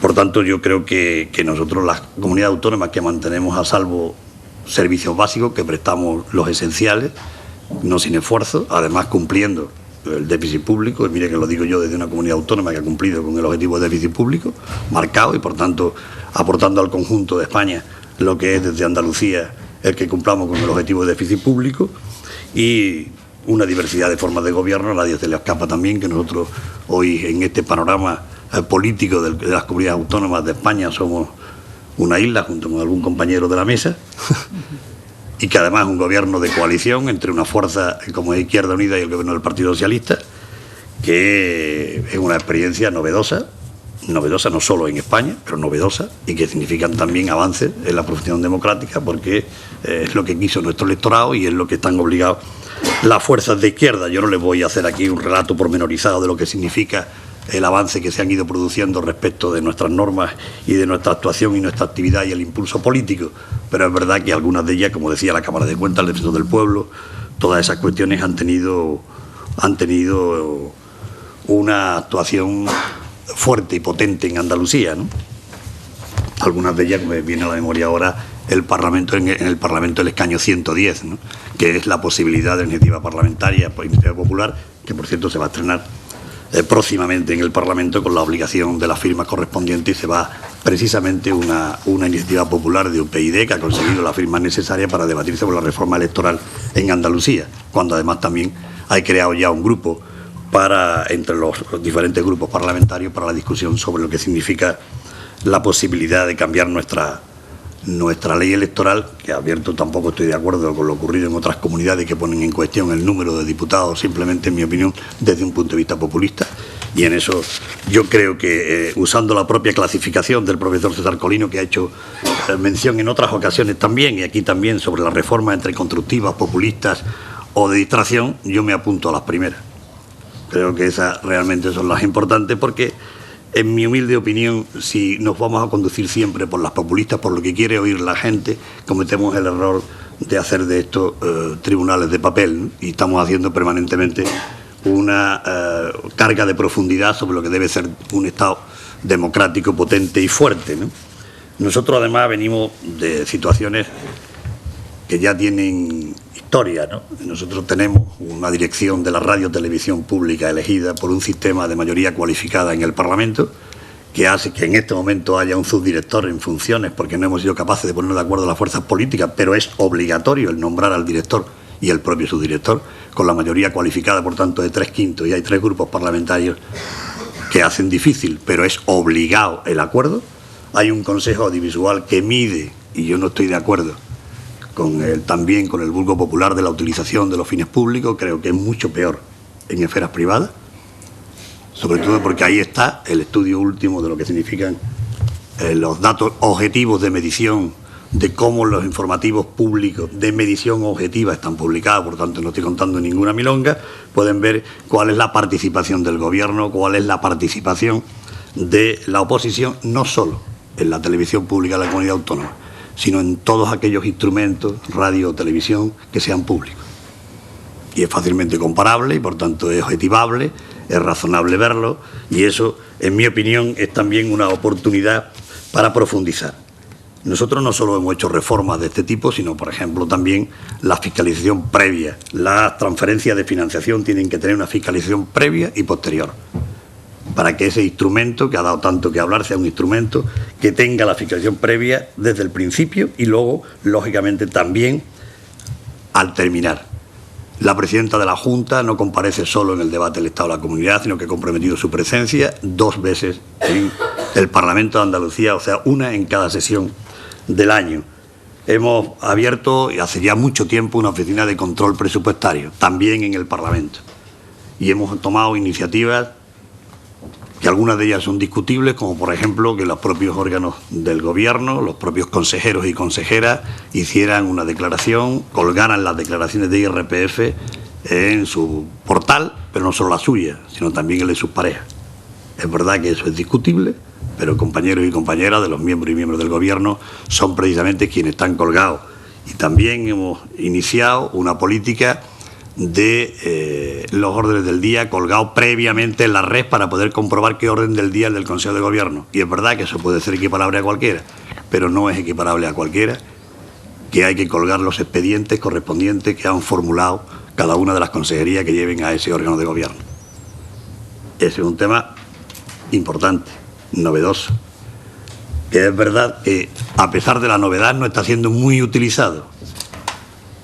Pero, desde luego, no les puedo decir nada más que con cierta reivindicación propia de lo que significa que colgar hoy los expedientes que han sido capaces de formular cada una de las consejerías en el correspondiente orden del Consejo de Gobierno es un avance importante, porque no es el conocimiento de ese típico de esto se acuerda, sino que están los expedientes que han formado la base de esa decisión política. Por tanto, creo que cosas como esas son las que hacen falta y que la gente necesita ¿Son suficientes? No, porque sin duda el ejemplo político no está solo en la normativa, sino está también en cómo se traslada diariamente el comportamiento de los responsables políticos a la ciudadanía, ¿no? Sin duda, y la crisis económica tiene mucho que ver también al respecto de lo que está sucediendo. La declaración de altos cargos, de los bienes, las incompatibilidades son fortísimas, las incompatibilidades de los cargos públicos.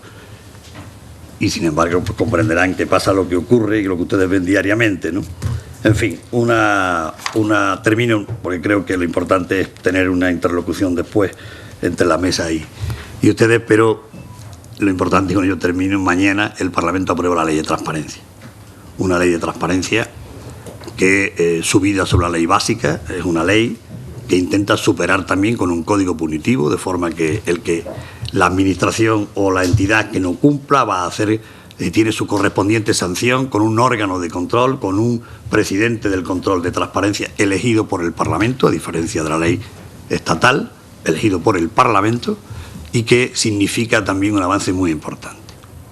Tan importante que yo les confieso que después de haber participado en muchos foros donde la cara de escepticismo del público reinante siempre es espectacular, porque cuando uno le cuenta el que va a tener la posibilidad de que en 20 días le responda a la administración obligatoriamente, y si no le responde tiene multas reiterativas que permitirán además la inhabilitación del responsable político que no lo haga, la gente no te cree. Pero es norma, es verdad, y se va a aprobar mañana en el Parlamento de Andalucía. Ha pasado todo un periplo de participación pública, la trasladamos por las diferentes provincias, creamos mesas de debate, trajimos a los responsables de las entidades que ya vienen trabajando desde hace mucho tiempo al respecto. Las trajimos y nos dotamos de una buena ley. La hemos pactado en el Gobierno y ojalá la podamos pactar también con la oposición. De momento no ha habido enmiendas sustanciales, salvo algunas de la oposición que plantean de buen gobierno. Nosotros entendemos que esta es una ley de transparencia y hay muchos profesionales, y aquí los hay, de los que han escrito, de la necesidad de separar ambas cosas.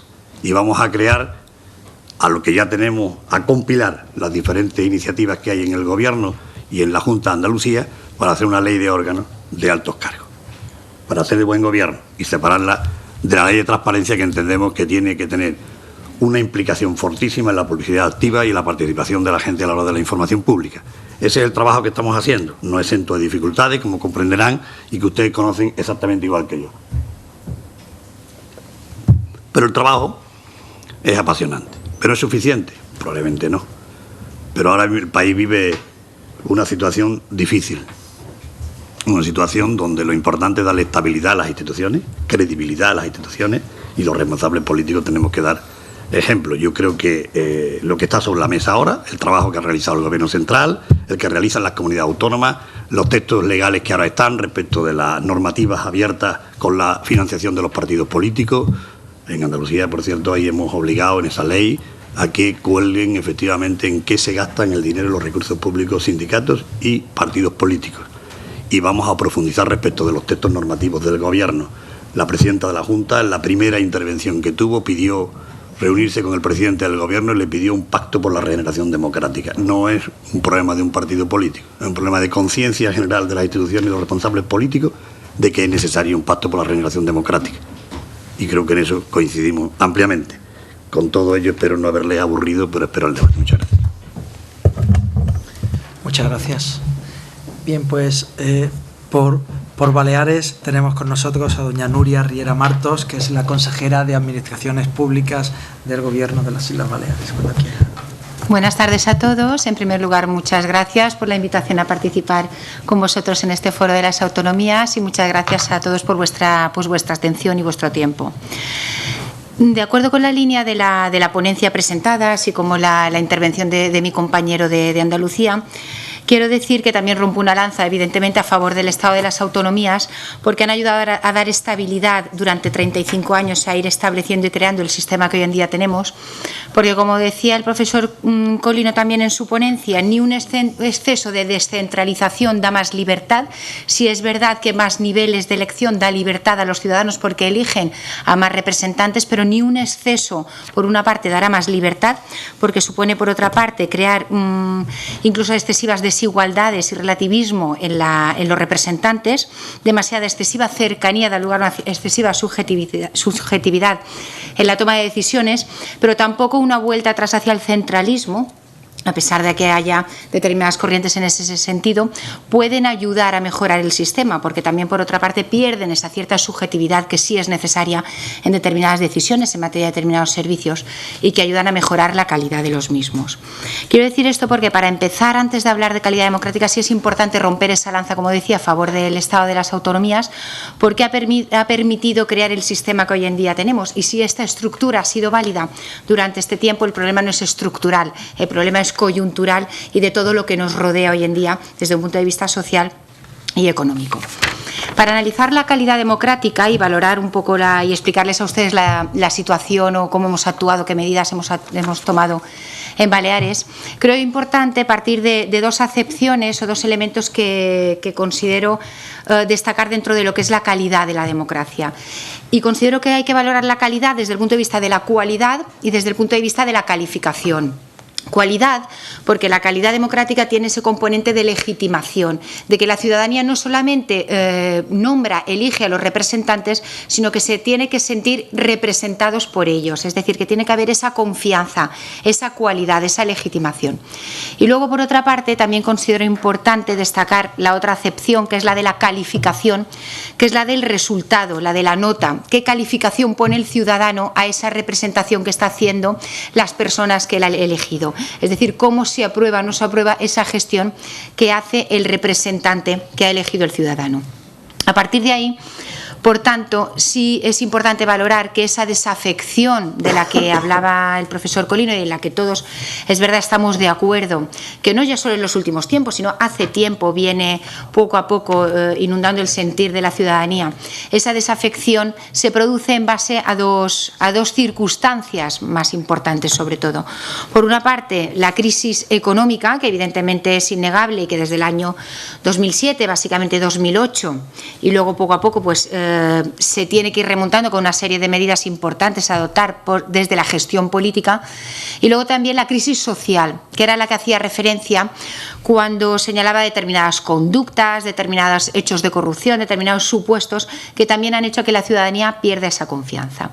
Es decir, tanto hay que adoptar medidas para avanzar en superar esa crisis económica y, por tanto, en mejorar esa nota, ese resultado, esa calificación al gestor político, como también avanzar en mejorar esa crisis social de confianza y, por tanto, mejorar la cualidad, es decir, la representatividad que considera el ciudadano que tiene en esos políticos que ha designado y, por lo tanto, mejorar en la recuperación de la confianza.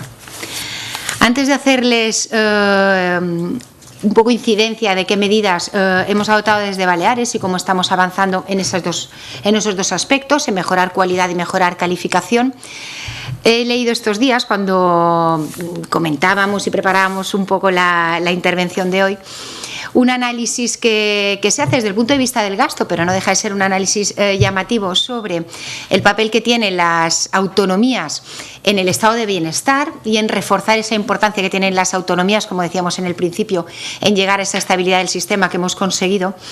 Y un poco, no en contra, pero para complementar, como decía el profesor Colino, que no se hacen análisis de la calidad desagregados por autonomías, sí he visto estos días un análisis que se ha hecho partiendo de los datos del Eurostat, que saben ustedes que es el departamento de la Comisión Europea que analiza estadísticamente pues todos los datos, ¿no?, que nos rodean.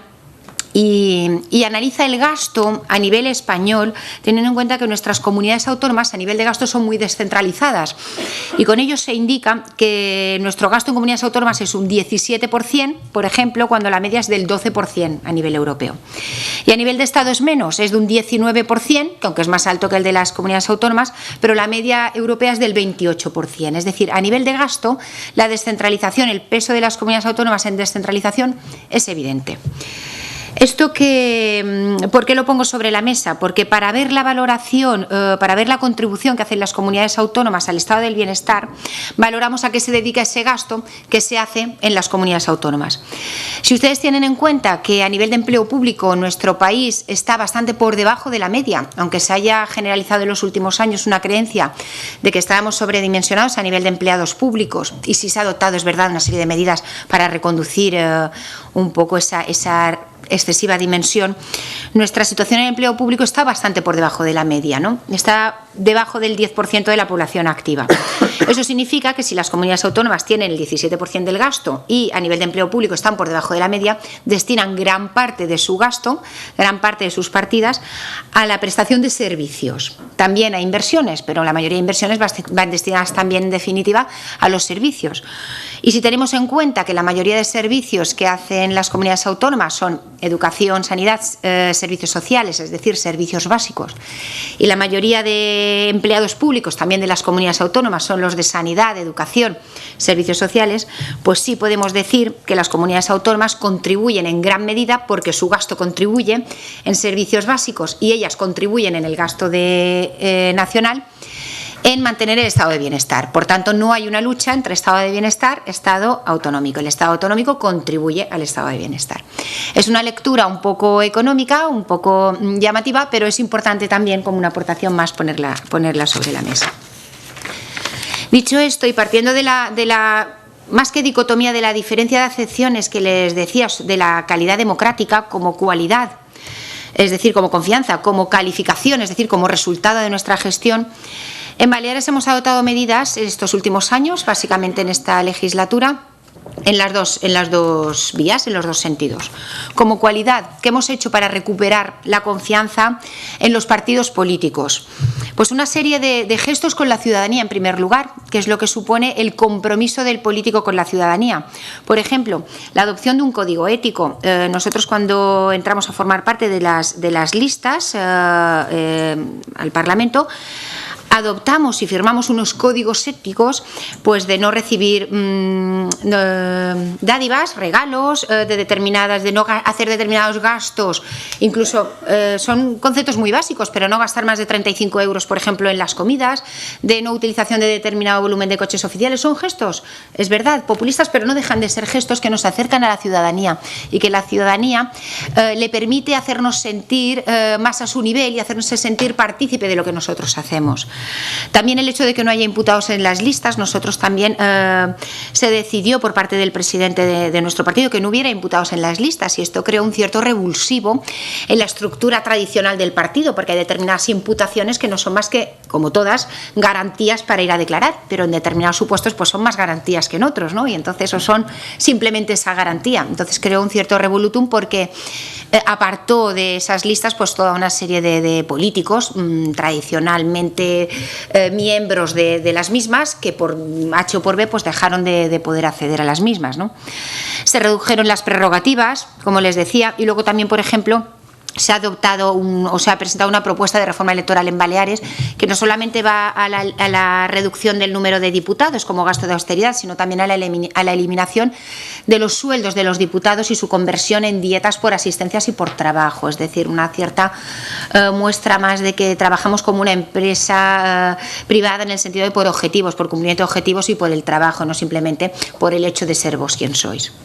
A partir de ahí, de una serie de mecanismos para mejorar ese compromiso del político con el ciudadano, también se han hecho otra serie de gestos en materia de información ciudadana, como es, por ejemplo, como comentaban también el consejero de Andalucía, pues la publicación de las declaraciones de la renta, de los currículums, para valorar realmente la idoneidad de esos políticos que se presentan y que luego serán los gestores, a su vez, de esa calificación que tendremos que darle a la democracia, las declaraciones de patrimonios, los sueldos, es decir, toda serie de mecanismos de información a la ciudadanía para que la ciudadanía conozca realmente, no solamente como medida populista, sino para que conozca realmente al político que se está presentando delante de él. Y luego gestos de participación ciudadana, porque los gestos de participación ciudadana son los que consideramos, o al menos yo considero, en mi humilde opinión, que dan más lugar a la transparencia. Transparencia no es solo dar información, porque uno puede dar mucha información pero no ser transparente. Transparencia es que esa información también llega a la ciudadanía y se sienta partícipe de lo que nosotros hacemos. Ahí somos realmente transparentes. Que conozca cómo funciona la estructura política, el partido y luego el representante que ese partido ha designado en esa lista o forma parte de esa lista, y el ciudadano elegirá para que gobierne y gestione esa democracia, ese sistema.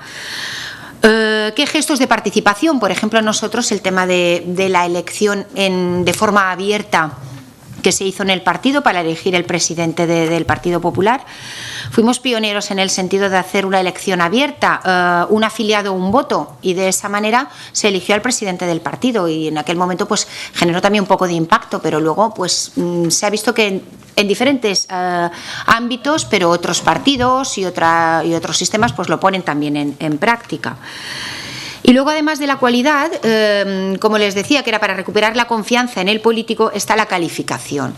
No basta simplemente adoptar medidas de confianza, de cercanía a la ciudadanía, sino también de resultado. La ciudadanía está desafectada no solamente porque pierda la confianza en el partido político o en el representante, sino porque hay un cierto descontento porque la situación socioeconómica pues le perjudica al bolsillo de la ciudadanía, perjudica a su trabajo, perjudica a su estatus.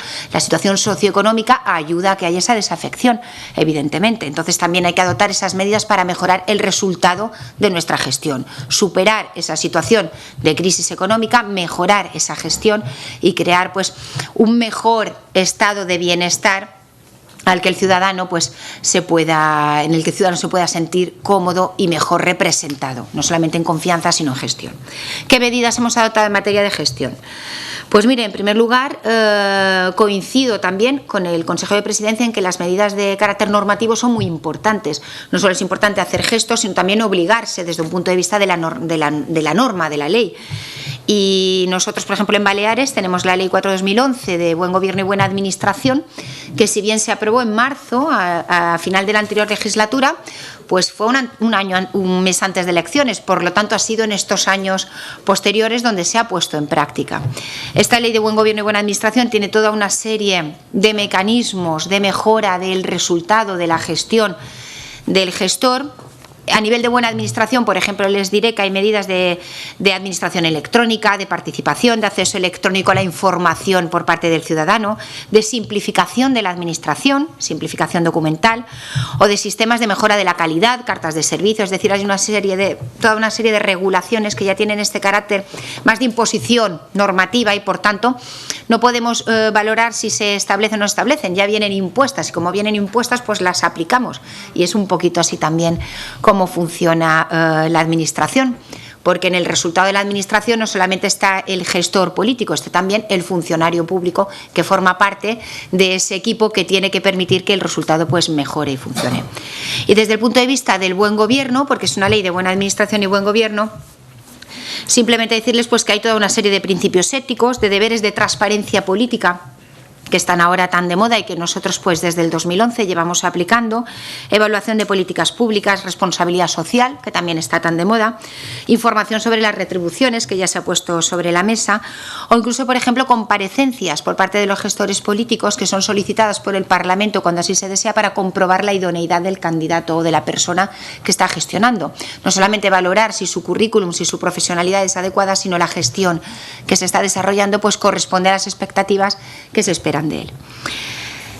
Además de esos cambios normativos, y ya también para finalizar, se han adoptado diferentes cambios a nivel de, ya no esenciales sino complementarios, planes estratégicos de austeridad, económicos financieros, de simplificación documental, control en los nombramientos de nuevo personal, todas las autorizaciones previas que se hacen para el nombramiento de nuevos empleados públicos requieren previamente esa autorización por parte de función pública, y eso obliga un poco a examinar si realmente es necesaria esa nueva contratación y es necesaria engrandecer, ¿no?, esa relación de puestos de trabajo, esos nombramientos de personal, para que haya pues por lo menos un cierto control previo, ¿no?, a los nombramientos que se hagan dentro de la administración una vez que la hemos redimensionado, como les decía. También una serie de mecanismos de mejora de la información. Nosotros incorporamos los índices de transparencia internacional, los índices INCAU, y decirles que si en el año 2010 la transparencia en Baleares estaba en el 56,2%, en el año 2012, que se hizo la siguiente revisión, estábamos en el 83%, y ahora estamos preparando los del 2014 y esperamos, pues evidentemente, seguir avanzando, y el hecho de publicar esos índices, pues lo mismo que las normas, nos obliga a continuar trabajando para mejorarle. Les damos importancia y esos índices que en un momento no se daban. Mecanismos de participación ciudadana. Hemos dinamizado una página de nuestra web que es el Balears Opina, donde la ciudadanía se cuelgan preguntas, respuestas y las actuaciones que se hacen a resultas de esas respuestas. Participación en redes sociales. La página del 012 está en redes sociales, los consejeros estamos en Twitter. llevamos las cuentas la mayoría personalmente, y luego evaluación. La evaluación en Baleares, en contra de lo que se ha dicho, nosotros no hemos eliminado nuestra sindicatura de cuentas ni nuestro consejo consultivo. Sí hemos adoptado muchas medidas de la CORA, además, y en ese sentido quiero decir que valoramos muy positivamente la CORA, porque son toda una serie de propuestas que cada comunidad autónoma después decide cuáles lleva adelante y cuáles no, y las razones, y en ese sentido pues nosotros llevamos adelante muchísimas propuestas de la CORA en nuestra comisión de reforma, que le llamamos CORA-CAIP, que es la CORA de Baleares. También tenemos una oficina de control presupuestario desde el año 2011, la pusimos en marcha para reformar todo el sector público instrumental. Redujimos a la mitad las empresas públicas que había en Baleares, y en eso pues también creo que fuimos bastante significativos. Y luego, en definitiva, continuar con la evaluación, porque si consideramos, y con esto ya acabo, que es importante la eficacia en la gestión, es importante la eficiencia en la gestión, siempre añadimos ese punto último que le decía, que forma parte de la calidad democrática, que es el resultado de la gestión. Y el resultado de la gestión, para poder ofrecer y enseñársela a la ciudadanía, no hay más remedio que evaluarla, evaluar esa política pública que estamos aplicando para ver si realmente está produciendo ese resultado de la gestión que esperaba la ciudadanía. Con esto ya acabo. Muchas gracias. Muchas gracias, consejera. Pues tiene la palabra don Guillermo Martínez Suárez, consejero de Presidencia del Principado de Asturias. Muy bien, muy buenas tardes. Muchas gracias a todos y a todas. Vuestra asistencia, a José Antonio Montilla, al moderador, a César Colino, que nos ha intentado provocar, yo creo, al inicio, o al menos yo así interpreté cuando leí por primera vez las notas que nos había enviado, y por supuesto al consejero de Presidencia de la Junta de Andalucía, Manuel Jiménez, y a Nuria Riera, la consejera de Administraciones Públicas y de Justicia del Gobierno de las Islas Baleares. Y bueno, desde luego, en primer lugar, también agradecer a los organizadores de este foro, ¿no? Al Instituto de Derecho Público de la Universidad de Barcelona, la Fundación Jiménez Abad y el Instituto de Derecho Parlamentario, la oportunidad de participar en esta mesa que para las comunidades autónomas cobra todo el interés, ¿no? Yo voy a intentar combinar las notas que he tomado, porque con la ventaja y el inconveniente de intervenir el último, las notas que he ido tomando de las intervenciones anteriores, de los profesores y también del consejero y la consejera, y algunas cuestiones que desde Asturias queríamos trasladar en este foro, ¿no? Yo, primero, para iniciar, yo siempre cuento la misma anécdota, ¿no? Por el impacto de...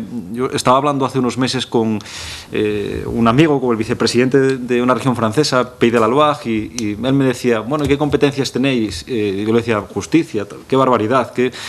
Y sin embargo, yo le decía a él, porque claro, no encontraba sustancia en ni sanidad, ni educación, ni solo unos ámbitos muy reducidos, no encontraba la sustancia de las competencias, ni los agobios del día a día que tenemos las comunidades autónomas. Y sin embargo, a pesar de que es un país muy centralista, Francia, y que no tiene comparación con nuestro grado de desarrollo, decía, nosotros nos dedicamos al avenir, ¿no? Al futuro, a diseñar el futuro. Incluso en un país tan... Digo, hombre, pues qué bien, ¿no? Porque no tenéis el agobio de esa gestión del día a día, de esa exigencia ciudadana, pero incluso en un ámbito tan importante como ese, como el de diseñar nada más y nada menos el futuro, cuestión al margen de quién tenga que ejecutar y al final quién tome las decisiones. Por lo tanto, sí es un valor en sí la descentralización, y sí es un valor en sí la oportunidad de demostrar que tenemos políticas públicas diferentes y que tienen resultados diferentes. Y seguro que a veces, y el error, y seguro que la carencia que tenemos los responsables políticos es que a veces utilizamos las mismas palabras, pero que son cuestiones muy diferentes, ¿no? Cuando un político habla de la vida, cuando habla de la libertad, son cuestiones muy diferentes para unos y para otros. Por lo tanto, yo quisiera poner el acento también en esa cuestión. Y una segunda previa también, ¿no? Yo tengo un director general que me dice todos los días, cuando le digo ese asunto que no va, ese asunto que no camina, y me dice, hay dos clases de responsables políticos, ¿no? O de empleados públicos, los que tienen el contacto con la ciudadanía, los que tienen que dar la cara, por decirlo de alguna forma, y los que no. Por lo tanto, yo creo que las autonomías tenemos que estar, y además estamos obligados a estar muy cerca, ¿no? de la ciudadanía. No somos una corporación local, no tenemos ni las ventajas probablemente ni esos inconvenientes, pero sí que estamos muy próximos a esa demanda y a esa obligación ciudadana.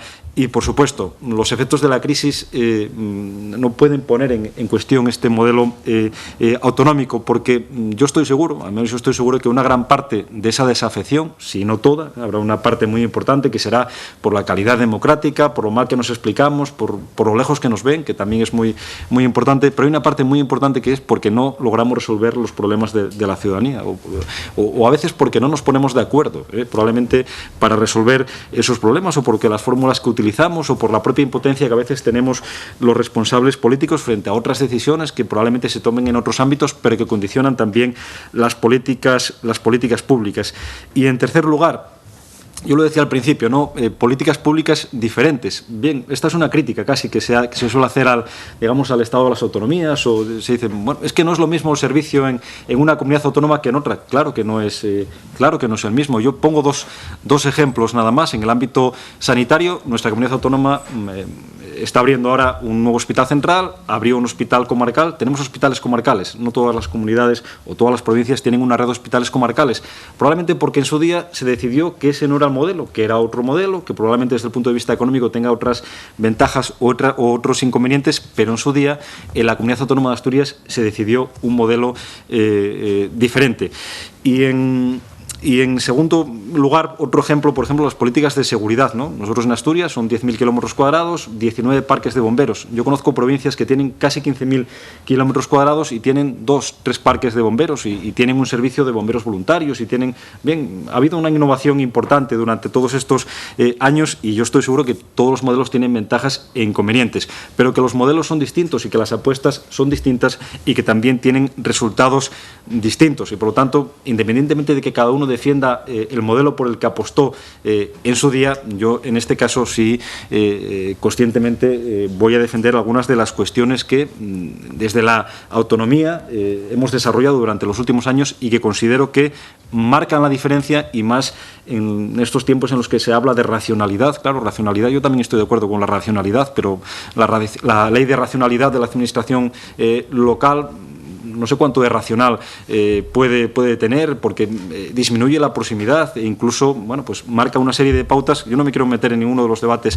en profundidad porque estamos hablando de calidad democrática y yo creo que hay material de sobra hoy aquí para hablar, pero por eso decía antes que las mismas palabras esconden realidades muy distintas, porque cuando se habla de esa ley de racionalidad no se habla de las diputaciones, ¿no? Es decir, ¿qué aportan las diputaciones en calidad democrática o de innovación? O es que aquí nunca se va a producir el cambio en las administraciones públicas. ¿Qué tiene que pasar para que cambiemos en las administraciones públicas o incluso el propio sistema de relación con la ciudadanía? Yo vengo de una comunidad autónoma que también cumple los objetivos de déficit a los que estamos obligados, por lo tanto, entusiasmo el justo. Hemos reclamado además al Gobierno de España mayor flexibilización que también reclamamos o pedimos al Gobierno de España que reclame también ante la Unión Europea, pero digamos que en ese sentido nosotros también cumplimos el objetivo de déficit. En segundo lugar, tenemos una inversión limitada, como tienen todas las comunidades autónomas, pero somos la segunda que tiene mayor inversión en relación al Producto Interior Bruto. Claro, es poco porque nuestro Producto Interior Bruto es poco en relación al estatal, pero es un esfuerzo importante y que se puede medir. Estoy hablando de datos del año 2013. Y además, y sin embargo, aplicamos políticas diferentes. En otros sitios se llaman recortes, o se llama de racionalidad, o se llaman copagos, o se llaman muchas de estas cuestiones que, como decía, no quiero entrar en cada uno de esos debates, pero que cada autonomía hace una elección probablemente condicionada por un programa electoral que pactaría o que pactó con sus ciudadanos, y además respondiendo a la composición plural y variada de cada parlamento regional. Aquí también se hablaba del control del Parlamento, ¿no? O yo, a César Colino, que lo leía estos días atrás, decía, bueno, los parlamentos autonómicos son capaces de controlar a los gobiernos. Yo puedo dar fe que en este caso en la Comunidad Autónoma de Asturias, y seguro que tiene mucho que ver con las circunstancias y tiene mucho que ver con la pluralidad política, ¿no? Nosotros estamos en este caso en un parlamento autonómico en el cual el partido que sustenta al gobierno, el partido mayoritario, tiene 17 de 45 diputados y en el que además está compuesto por una mesa en la que hay un miembro miembro, hay 5 formaciones políticas en las que cada miembro es una formación política diferente. Bien, eso más allá del propio reglamento y leía algunas de las innovaciones que se estaban produciendo en estos momentos en los parlamentos autonómicos. Nosotros tenemos plenos semanales con 2 sesiones separadas, una de control y otra de orientación. Tengo por ahí las cifras, pero son pues miles de preguntas escritas, más de 300 comparecencias, en este caso de consejeros y de personas sujetas a fiscalización en la última legislatura, que es más corta en este caso en Asturias, es de 3 años y no de 4, y puedo asegurar que el control es todo lo férreo que en este caso puede ser y todo lo que la oposición, además en el uso de sus prerrogativas, utiliza. Cuestión distinta que daría para otro debate es efectivamente que hay algunos mecanismos, hay algunas cuestiones que efectivamente tienen peor control parlamentario, es más difícil. Nosotros ahora estamos embarcados de alguna forma en un proyecto de cambio demográfico, ¿no?, con otras comunidades autónomas, porque nos preocupa en este caso la disminución de la población, nos preocupa el envejecimiento, no que haya más personas mayores, sino que hay muchas menos personas jóvenes, ¿no? Que haya más personas mayores no es un problema. Y sin embargo también, por eso aprovecho para decir, parece que es un problema de las autonomías. Es decir, y el problema del envejecimiento en nuestro país existía antes de las autonomías. Pero en este caso, cuando hacemos grupos interterritoriales o acuerdos con otras comunidades autónomas, es verdad que es difícil e incluso, aunque a veces de buena voluntad intentemos que los parlamentos autonómicos debatan sobre sus asuntos o que debatan sobre asuntos europeos, no es tan fácil. Y desde luego que en gran parte de esos casos no hay ninguna voluntad de tapar o de que sea un área oscura, de hecho, porque son cuestiones además que el Gobierno suele vender como logros, ¿no?, como logros de cooperación interterritorial, y es verdad que en esa faceta, pero yo quiero pensar que sobre todo o por falta de información o porque el mundo va muy rápido y efectivamente los gobiernos tienen ciertas ventajas o muchas ventajas también en ocasiones en todo este tipo de relaciones. Se habla también del control de medios. Bueno, yo niego la mayor también en este caso. Nosotros tenemos una televisión autonómica que tiene un consejo de administración en el cual es proporcional, puro, en relación a la representación de la Junta General del Principado. Ya, obvio comentarios para cómo puede ser el control del minutaje y de todas las noticias que pueda aparecer en un medio público. Y en segundo lugar, nosotros también, en este caso, como aquí se ha apuntado desde la mesa, porque para elegir a su director y a su equipo directivo pues hacen falta 2/3, en este caso hace falta una mayoría reforzada, que no es fácil, y por eso también en el Parlamento de Asturias, quien es hoy director, pues lleva 2-3 años en una situación también de interinidad, de alguna forma, porque no ha sido elegido, sino que está ahora mismo en sustitución del anterior, que sí había logrado ese apoyo. Se habla también de fórmulas populistas, ¿no? Bien, yo no tengo ningún empacho en decir que desde Asturias nos parece una fórmula populista. Yo os cuento una anécdota nada más. Cuando iba a votar en las elecciones europeas al colegio electoral que tengo asignado, se me acercaban varios responsables de otro partido político y me decían: hay que acabar con la demagogia. Y claro, yo les decía, no os voy a decir la formación política, hombre, pero si la abristeis vosotros, ¿no? Si hay que hablar con la demagogia de que los políticos se van con todo, que estamos alejados, que... bien, yo ahora escucho a muchos responsables políticos que abrieron el debate de la reducción de diputados, de eliminar los sueldos, hombre, que cuánto se cobra en las dietas en los parlamentos regionales, en todo ese tipo de cuestiones, ver cómo efectivamente pues el debate público carcome y al final ya no se sabe lo que es demagogia, lo que es verdad, lo que es buena voluntad política, que yo no digo que donde se haya hecho hubiera esa intención, pero el resultado no es más democracia o no es más proximidad. Por lo tanto, nosotros descartamos desde siempre esa cuestión, porque creemos que es un recorte en democracia y alejar a los representantes de la ciudadanía, porque cuando se habla del número de políticos que hay en nuestro país, en España, nunca va acompañado, muy pocas veces va acompañado de las retribuciones que tienen gran parte de ellos o de las no retribuciones que tienen más del 90% de esos representantes públicos, ¿no? Y después es verdad que ahora las autonomías, yo creo que lo reconocíamos antes o se reconocía antes en las intervenciones, presionados por esta situación, conscientes también de la necesidad de avanzar en calidad democrática, hemos ido tomando decisiones. Pero es contradictorio por ejemplo, los consejos de la juventud en España, que seguro que necesitan de una reforma, los consejos de la juventud autonómicos, yo no sé si queda el de Asturias, queda el de alguna comunidad más, seguro que son estructuras que necesitaban de reforma y de un mayor impulso, pero de la noche a la mañana nos hemos lanzado a hacer leyes de transparencia de un gobierno, de no sé qué más, y algunas estructuras de participación, que probablemente funcionaban mal, aunque yo en este caso no me voy a aventurar a ir tan allá, las hemos eliminado de un plumazo, ¿no? Algunas de esas estructuras de participación.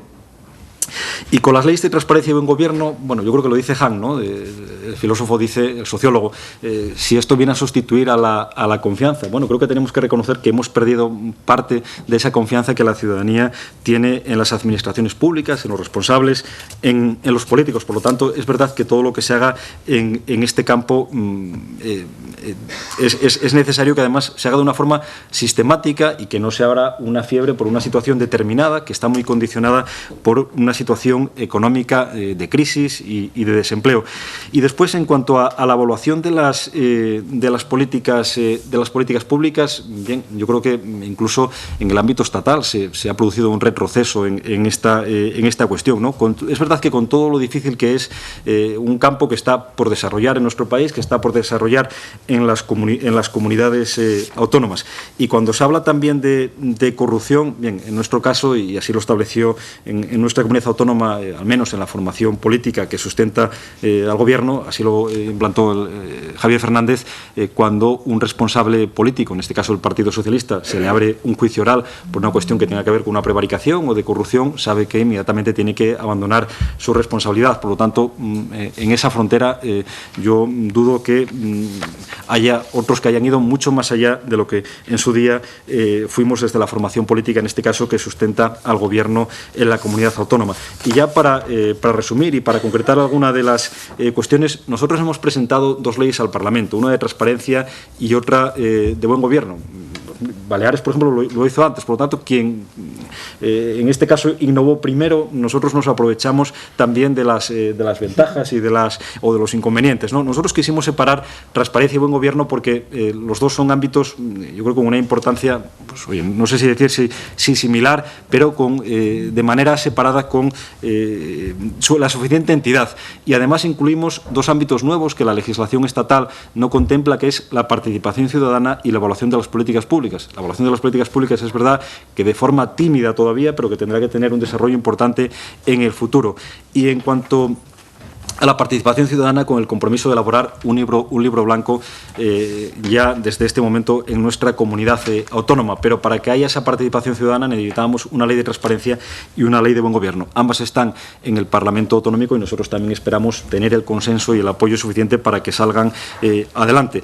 Cuando las comunidades autónomas elaboramos estos textos, al menos en el caso de Asturias, lo hicimos con el ánimo, en primer lugar, de complementar la ley estatal, de ser más restrictivos, por decirlo de alguna manera, de ser más duros en las cuestiones de buen gobierno, de intentar ser más transparentes de lo que marca la normativa estatal y después también de intentar sobre el terreno, digamos, sobre una mayor cercanía, desarrollar algunos ámbitos que la ley estatal no toca y además hacerlo de forma diferente. Nosotros lo hicimos con un proceso de participación pública a través de la página de participación del Principado de Asturias, donde se recogieron aportaciones. Fue un proceso bastante largo. Nosotros lo hicimos, yo creo que un poco al revés, ¿no? El proceso de participación con la ciudadanía muy largo y el proceso parlamentario pues estamos acelerando al máximo para que no se demore tanto como se demoró en el caso del Estado.